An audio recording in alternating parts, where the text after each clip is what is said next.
की बात है, रोहन नाम का कबाड़ी गांव में कबाड़ लेने के लिए आवाजें लगा रहा था, लेकिन काफी देर तक घूमने के बाद भी उसे कबाड़ नहीं मिलता। रोहन भी घूम घूम कर थक गया होता है और सोचता है, कोई कोई दिन तो बहुत ही मनहूस होता है।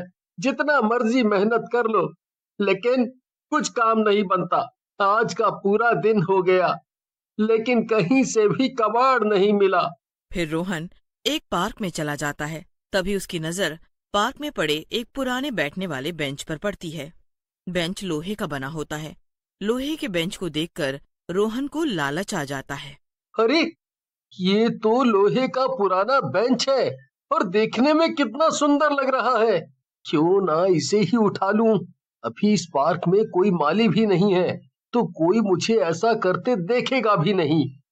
हम्म ऐसा सोचकर रोहन उस बेंच को उठाकर अपने ठेले में रख लेता है और वहां से चला जाता है। रोहन के जाने के बाद वहां एक चुड़ैल आती है और बेंच को वहां ना पाकर गुस्से में बोलती है, ये मेरे बैठने के बेंच को कौन दुष्ट उठा कर ले गया? मैं इसे नहीं छोड़ूंगी। मेरा बेंच चोरी किया। फिर चुड़ैल बेंच की तलाश में निकल जाती है। उधर रोहन बेंच को एक बड़े कबाड़ी वाला, जिसका नाम दिनेश होता है, उसे बेच देता है। अरे रोहन, बहुत खूबसूरत बेंच है। कहाँ से लाए? कहीं चोरी का तो नहीं है? दिनेश भैया, आप आम खाओ ना। गुठलियों के दाम क्यों पूछते हो? अगर आपको नहीं लेना तो मेरे पास और भी दुकानें हैं।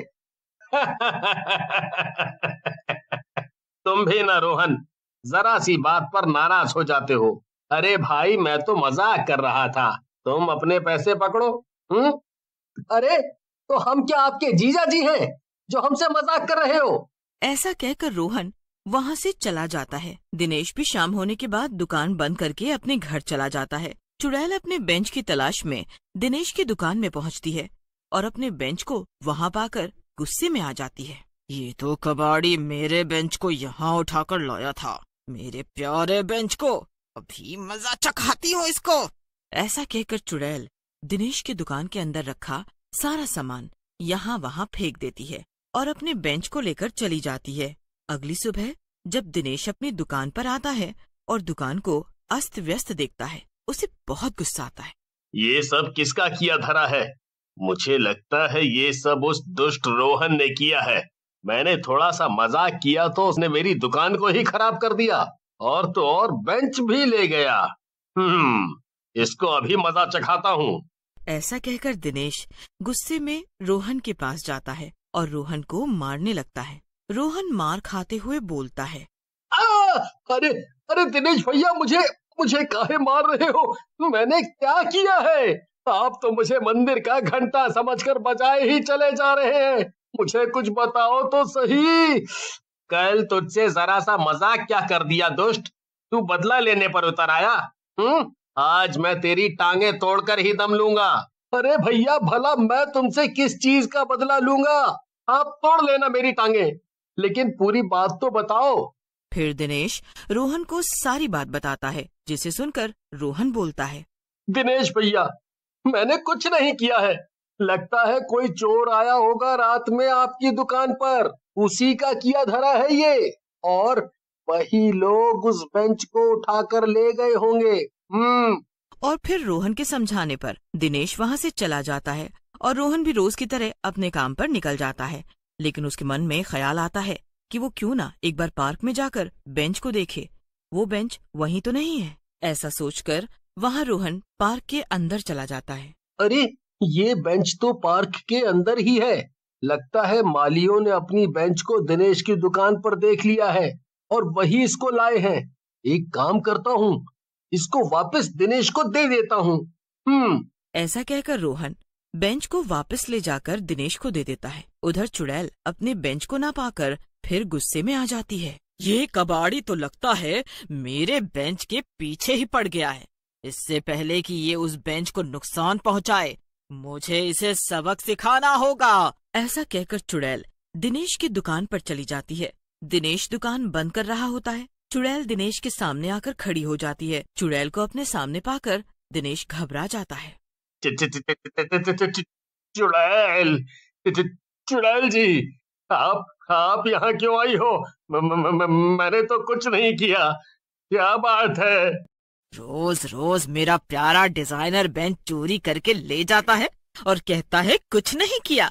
ऐसा मजा चखाऊंगी कि तू चोरी करना ही भूल जाएगा। हाँ। चुड़ैल की बात सुनकर दिनेश कहता है, ये मेरा काम नहीं है चुड़ैल जी। बल्कि एक लड़का ये बेंच मुझे बेच गया था। अगर ये आपका बेंच है तो ले जाओ। हाँ, ले जाओ इसको। लेकिन मुझे जाने दो, मुझे जाने दो। लेकिन चुड़ैल दिनेश की कोई बात नहीं सुनती और दिनेश को मार कर खा जाती है और अपने बेंच को अपने साथ ले जाती है। अगली सुबह रोहन को दिनेश की मौत की खबर मिलती है। रोहन दिनेश की दुकान पर जाता है। अरे, ये सब कैसे हो गया? कल तक तो सब ठीक था। एक रात में दिनेश को कौन मार गया? और वो पुराना बेंच भी गायब है। पता नहीं ये सब क्या हो रहा है। रोहन दुखी मन से अपने घर लौट आता है। तभी उसे अपने घर के बाहर वही बेंच पड़ा हुआ मिलता है। ये देखकर रोहन घबरा जाता है। फिर रोहन उस चुड़ैल की बेंच को घर के अंदर रख देता है और अपने कमरे में जाकर सो जाता है। रात में चुड़ैल उस बेंच में से बाहर निकलती है। तो ये उस असली चोर का घर है जो बार बार मेरे प्यारे बेंच को चुरा रहा था। आज इसको मजा चखाती हूँ। ऐसा कहकर चुड़ैल सोते हुए रोहन की छाती पर अपने नाखूनों से निशान बना देती है। अगली सुबह रोहन की पत्नी रेखा उसकी छाती देखती है और बोलती है, ये सब क्या है? तुम्हारी छाती पर ये निशान कैसे? क्या कर रहे हो? ये सब बताओ मुझे, नहीं तो तुम्हारा जीना मुश्किल कर दूंगी। रेखा की बात सुनकर रोहन अपनी छाती देखता है और बोलता है, मुझे नहीं पता रेखा, ये सब क्या है और ये निशान कहाँ से आए हैं? मैं तो कल रात अपने कमरे में तुम्हारे साथ ही तो था। देखो जी, ये सब मन बहलाने वाली बातें किसी और को बताना तुम। कोई तुम्हारी छाती पर नाखून मार गया और तुम्हें पता ही नहीं चला। मैं बेवकूफ हूँ या तुम ज्यादा समझदार हो? रेखा और रोहन लड़ रहे होते हैं। तभी उनकी बेटी सपना आ जाती है और बेंच पर बैठते हुए बोलती है, अरे आप दोनों लड़ो मत, जब देखो लड़ते ही रहते हो। पिताजी, आप ये बेंच कहाँ से लाए हो? ये तो बहुत खूबसूरत है। सपना को बेंच पर बैठते देख रोहन घबरा जाता है और बोलता है, अरे सपना, सपना उस बेंच पर मत बैठो, उठ जाओ, मैं तुम्हें बताता हूँ। लेकिन इससे पहले सपना उठती, वो बेंच सपना को अपने अंदर खींच लेता है। ये सब देखकर रेखा और रोहन की आंखें फटी की फटी रह जाती हैं। रेखा और रोहन रोने लगते हैं। रोहन, ये सब क्या है? इस खूनी बेंच को तुम यहाँ क्यों लेकर आए हो? क्या है इस बेंच का राज? रेखा को यूं रोते देख रोहन कहता है, तुम रो मत रेखा, ये सब मेरी वजह से हो रहा है। मैंने ही पैसे के लालच में इस बेंच को पार्क से चुराया था। फिर रोहन रेखा को पूरी बात बताता है, जिसे सुनकर रेखा रोहन से कहती है, मुझे लगता है ये बेंच कोई भूतिया बेंच है। इससे पहले कुछ और गड़बड़ हो, इस बेंच को हमें वहीं रखकर आ जाना चाहिए। रेखा की बात सुनकर रोहन बेंच उठाने लगता है, लेकिन तभी वहाँ चुड़ैल आ जाती है। कहाँ ले जा रहे हो इस बेंच को? तुम ही तो इस बेंच को अपने पास रखना चाहते थे ना? मैं तो खुद ही ले आई तुम्हारे लिए अपने इस प्यारे प्यारे बेंच को। चुड़ैल को वहाँ देखकर रोहन और रेखा घबरा जाते हैं। रेखा डरते डरते बोलती है, चुड़ैल जी, हमसे गलती हो गई है, हमें माफ कर दो। मेरे पति पैसों के लालच में आ गए थे। हम आपके बेंच को वहीं वापस रख देंगे, हमें माफ कर दो। लेकिन चुड़ैल रेखा को जोर से धक्का देती है। रेखा दूर जाकर गिरती है। अब गलती की है तो इसका दंड भी भुगतना पड़ेगा। अब तुम सबको जान से मार कर ही मैं यहाँ से जाऊंगी। रेखा को चोट लगी देख रोहन गुस्से में आ जाता है और बेंच को तोड़ डालता है। बेंच के तोड़ते ही रोहन की बेटी सपना वहाँ वापस आ जाती है और चुड़ैल जलने लगती है।